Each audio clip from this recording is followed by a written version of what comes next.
Hello बच्चों, आज हम स्टार्ट करने जा रहे हैं सोल्यूशन का लेक्चर नंबर 7। लेक्चर नंबर 7 में हम डिस्कस करने जा रहे हैं कि मोलैलिटी और मोल फ्रैक्शन में क्या रिलेशनशिप होता है। ठीक है, जैसा कि हम मोलैलिटी के बारे में डिस्कस कर चुके हैं। मोलैलिटी क्या होता है? 1 kg ऑफ सॉल्वेंट में सॉल्यूट के जितने भी मोल डिजॉल्व होते हैं वो हमें मोलैलिटी कहलाता है। मोल फ्रैक्शन क्या होता है? मान लीजिए जो हमारा सोल्यूशन है वो कैसा सोल्यूशन है? बाइनरी सोल्यूशन है। बाइनरी सोल्यूशन को मतलब ऐसा सोल्यूशन जो दो कंपोनेंट से मिलकर बना होता है उसे हम बाइनरी सोल्यूशन कहते हैं। उसमें से किसी भी कंपोनेंट का मोल फ्रैक्शन फाइंड करना हो तो उस कंपोनेंट के मोल और टोटल मोल से डिवाइड कर देते हैं तो पर्टिकुलर किसी एक कंपोनेंट का मोल फ्रैक्शन आ जाता है। अगर हमें सॉल्यूट के मोल फ्रैक्शन को फाइंड करना है तो सॉल्यूट के मोल और टोटल मोल से डिवाइड कर देते हैं तो सॉल्यूट के मोल फ्रैक्शन आ जाते हैं। अगर हमने सॉल्वेंट के मोल फ्रैक्शन को फाइंड करना है तो सॉल्वेंट के मोल और टोटल मोल से हम क्या करते हैं? डिवाइड करते हैं तो सॉल्वेंट का मोल फ्रैक्शन आ जाता है। ये फार्मूला हमने डिटेल में डिस्कस कराया था और उसको डिटेल में समझाया भी था। मेरे लेक्चर नंबर या 4 या लेक्चर नंबर 4 या 5 में हमने मोलैलिटी को भी डिस्कस किया है और दूसरे लेक्चर में शायद लेक्चर नंबर 3 होगा या फिर 4 होगा, उसमें हमने डिस्कस किया है मोल फ्रैक्शन के बारे में, डिटेल में डिस्कस किया है। लेकिन आज हम इन दोनों का क्या रिलेशनशिप बताने जा रहे हैं, मोल फ्रैक्शन और मोलैलिटी का। तो चलिए आइए डिस्कस करते हैं। सबसे पहले हम बताते हैं मोल फ्रैक्शन के बारे में। यहाँ मोल फ्रैक्शन का फार्मूला लिखते हैं और यहाँ पर मोलैलिटी का फार्मूला लिखते हैं। तो चलिए ये समझिए, मान लीजिए आपके पास एक कंटेनर है, उसका सॉल्वेंट है, सॉल्वेंट का कुछ ना कुछ मास है, उस मास को हमने WA से दिखा रहे हो, सॉल्वेंट का मोलर मास को हमने MA से दिखाया है। ठीक है, और उस सॉल्वेंट में जैसे ही सॉल्यूट मिक्स किया, उस सॉल्यूट का भी कुछ ना कुछ मास इसे WB से दिखाया, सॉल्यूट का मोलर मास को MB से दिखाया। जैसे ही इसे सॉल्वेंट ने मिक्स किया तो हमारा बन गया सोल्यूशन। ऐसा सोल्यूशन बना है जो दो कंपोनेंट से बना है तो ऐसे सोल्यूशन को हम बाइनरी सोल्यूशन कहते हैं। कैसा सोल्यूशन है? Binary solution. ठीक, दो कंपोनेंट से बना है ना, इसलिए इसे बाइनरी सोल्यूशन कहेंगे। ठीक, हमने ये लिख दिया।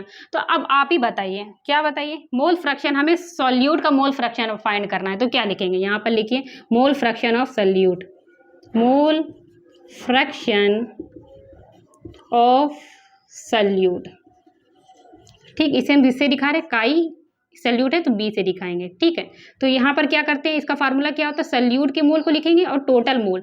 टोटल मोल कैसे आएगा?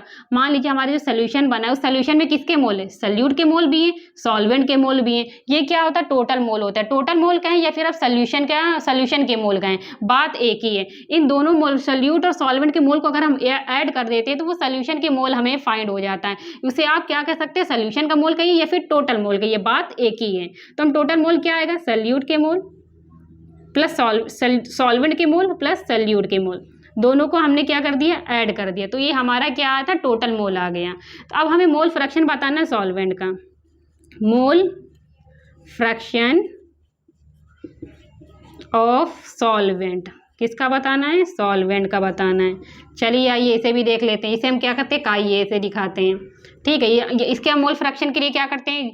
टोटल इसके जिसका आपको मोल फ्रैक्शन फाइंड करना है उसके मोल ऊपर होते हैं, तो सॉल्वेंट के मोल अपॉन टोटल मोल।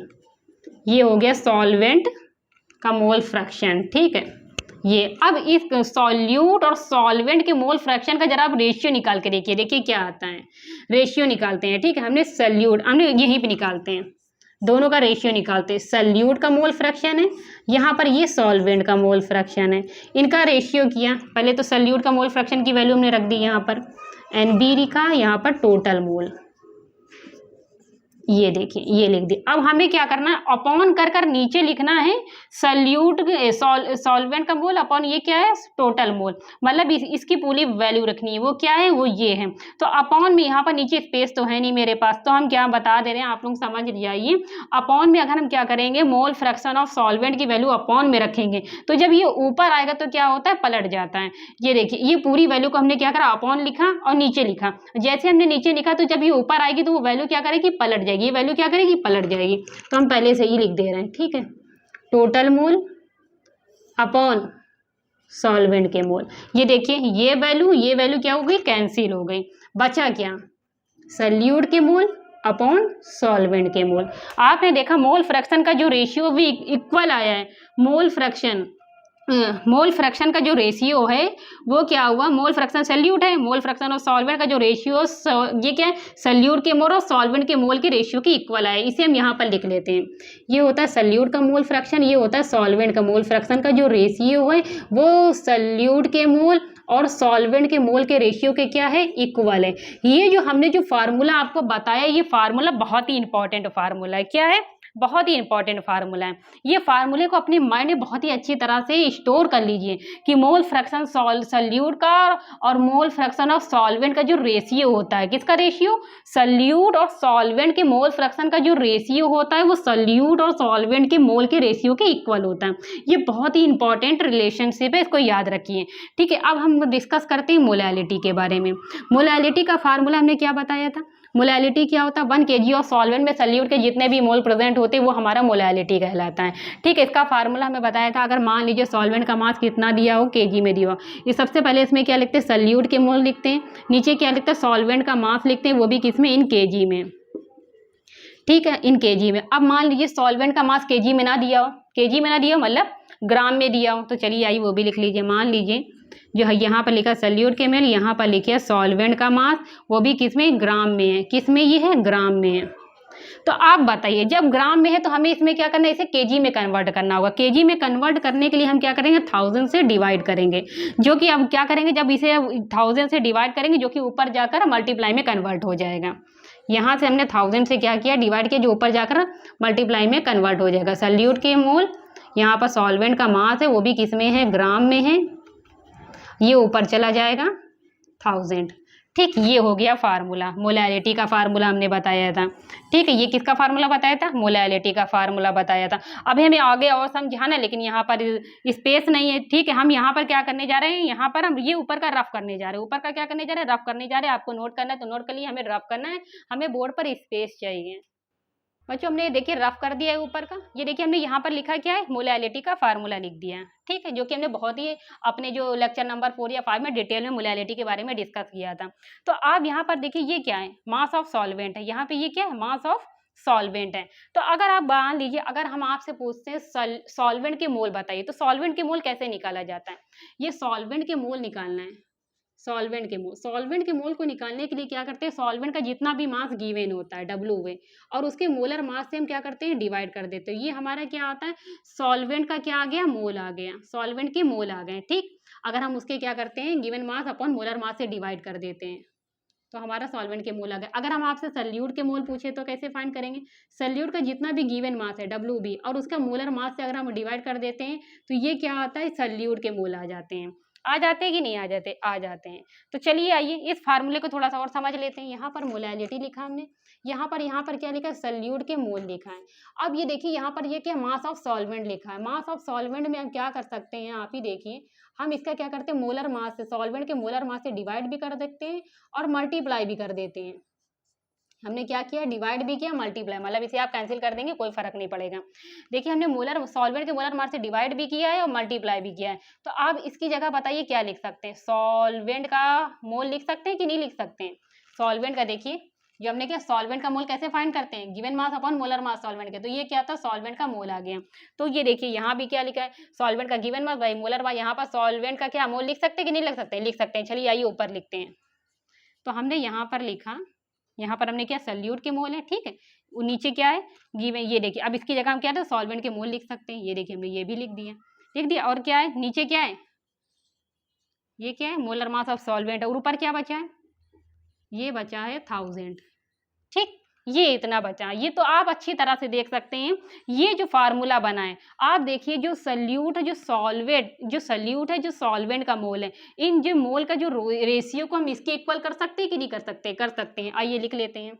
हमने ये मोलैलिटी लिखा, यहाँ पर जो सॉल्यूट के और जो सॉल्यूट का मोल भी है, सॉल्वेंट का मोल, इनके जो मोल का जो रेशियो, मोल फ्रैक्शन के रेशियो के इक्वल हम कर सकते हैं, क्योंकि अभी देखिए हमने वहाँ पर आपको बताया है। ये देखिए, और नीचे क्या, यहाँ पर मल्टीप्लाई, यहाँ तो ये 1000 तो लिख ही दें, नीचे क्या, मोलर मास ऑफ सॉल्वेंट। ये देखिए, ये बहुत ही इंपॉर्टेंट फार्मूला है। क्या है, बहुत ही इंपॉर्टेंट फार्मूला। इस फार्मूले को अपने माइंड में बहुत ही अच्छी तरह से स्टोर कर लीजिए, बहुत ही अच्छी तरह से। ये जो फार्मूला है बहुत ही इंपॉर्टेंट फार्मूला। ये फार्मूला हमें क्या बताता है, मोलैलिटी और मोल फ्रैक्शन के बीच रिलेशनशिप को बताता है, रिलेशन बताता है, मोलैलिटी और मोल फ्रैक्शन के। देखिए ये मोल फ्रैक्शन है, ये मोलैलिटी, दोनों के बीच क्या रिलेशनशिप आ गया है, रिलेशन बताया। ये फार्मूला बहुत इंपॉर्टेंट है, इस फार्मूले की हेल्प से आप क्या कर सकते हैं, बहुत ही अच्छे-अच्छे न्यूमेरिकल सॉल्व करेंगे।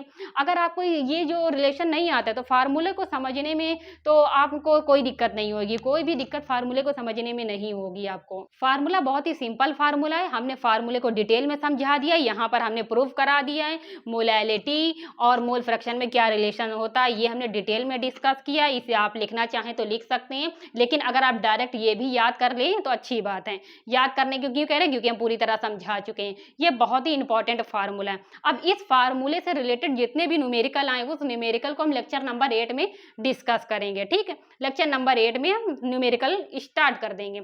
जितनी भी हमने कंसंट्रेशन टर्म के बारे में डिस्कस किया है, जैसे कि मोलैरिटी अभी नहीं डिस्कस किया, मोलैलिटी डिस्कस किया, मोल फ्रैक्शन डिस्कस किया है, पार्ट्स पर मिलियन किया है, पार्ट्स पर बिलियन किया है, percentage weight by wait, percentage weight by volume, percentage volume by volume, ये सभी कंसंट्रेशन के बारे में हम डिटेल में डिस्कस कर चुके हैं। डिटेल में तो डिस्कस कर चुके हैं। अब आई हमारी न्यूमेरिकल की बारी। तो न्यूमेरिकल हम क्या करेंगे, आराम से छोटे-छोटे न्यूमेरिकल के भी वीडियो हम बनाएंगे, लेकिन क्या करेंगे, सभी टॉपिक को हम कवर करेंगे। न्यूमेरिकल क्या होगा, एकदम बेसिक से हम समझाएंगे न्यूमेरिकल को और एडवांस तक का लेवल हम सॉल्व कराएंगे। आप ही देखिए, आप खुद ही करेंगे। जैसे ही हमने सबसे पहले बेसिक सा न्यूमेरिकल आपसे करवाएंगे, फिर थोड़ा सा उसका लेवल इंक्रीज करेंगे, फिर उसका थोड़ा लेवल इंक्रीज करेंगे, पहले फिर इसके बाद क्या होता है, जैसे ही बेसिक आप सॉल्व कर लेंगे तो आपसे क्या करेंगे, थोड़ा सा एनसीईआरटी टॉपिक का एक न्यूमेरिकल लगवाएंगे। फिर उसके बाद क्या होगा, जेईई मेंस का आपसे न्यूमेरिकल लगाएंगे, फिर उसके बाद जेईई एडवांस का भी न्यूमेरिकल लगाएंगे। जेईई एडवांस का न्यूमेरिकल लगवाने के बाद जो 2024 में अभी जो पेपर हुआ जेईई एडवांस में जो पूछा गया, जो जेईई मेंस में आया, वो भी न्यूमेरिकल को हम क्वेश्चन को यहाँ पर सॉल्व कराएंगे, जो कि क्या है, इस फार्मूले से भी न्यूमेरिकल आए हुए हैं। इनके बीच जो रिलेशन है, मोलैलिटी और मोल फ्रैक्शन के बीच जो रिलेशन है, इनसे जो फार्मूला बना, इस फार्मूले से भी एक न्यूमेरिकल आया है, जो कि बहुत ही इंपॉर्टेंट है, इसीलिए हमने ये प्रूवमेंट करवाई है, ठीक है।